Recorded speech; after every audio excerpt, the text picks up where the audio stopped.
Hello, Vladimir Maier is with you again, and this is one of those little bushes that have preserved at least a couple of parts of the harvest. This bush is in my corner. Next to it there is a fence on one side and on the other. And the frost didn't hit it that hard. Well, how did it hit it? The sleeves just stayed alive. And it released shoots from, so to speak, from the perennial wood. And these are the bunches that turned out. Yes, there is some peas. Not very pretty bunches. Well, in this case, for me it is considered a very good harvest. And now such a time has come that the grapes seem to have colored, but do not gain sugar. For what reasons does this happen? There are reasons. First, when you have an excess of nitrogen, you added late or added the same manure in advance, and it now gives off a lot of nitrogen, and the berries seem to have colored, but do not gain sugar. The second reason is that our temperatures are under 40 degrees. From experience I will say, the higher the temperature, the more difficult, again, in my conditions Ukraine Krivoy Raj, Chernozem, the more difficult it is for the grapes to gain sugar. And how can I help them in this case? In this case, I start root phosphorus top dressing. Potassium is especially necessary for the ripening of the vine.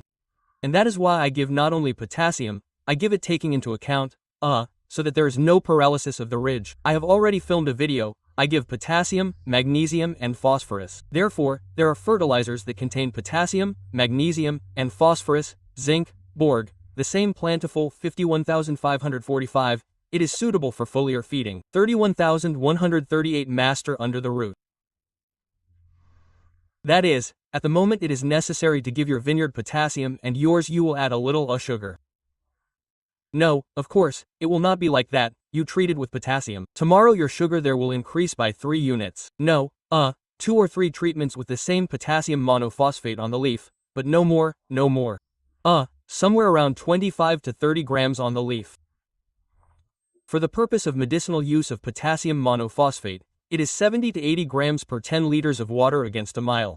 But now we are talking specifically about sugar accumulation and ripening of the vine. So, with sugar accumulation, 25 to 30 grams of potassium monophosphate will be more than enough on the leaf. It can also be given under the root, but they do not give potassium monophosphate, they give potassium sulfate, as a rule, under the root at the rate of about 30 grams per bucket of water. But again, 1 bucket for such a bush, let's say, which is already 10 years old will not be enough, it is 2 or 3 buckets. For a 1-year-old or 2-year-old bush, half a bucket will be enough.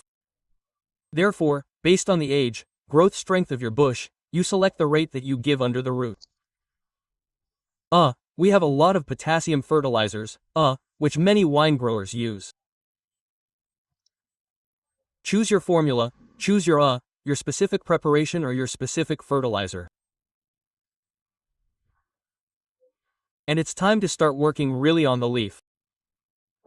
Those who have a potassium deficiency, well, it manifests itself in the vineyard every year, the vine ripens poorly. Work with phosphorus potassium fertilizers on the leaf and give them under the root. That's it, thank you all, until next time, bye, yes.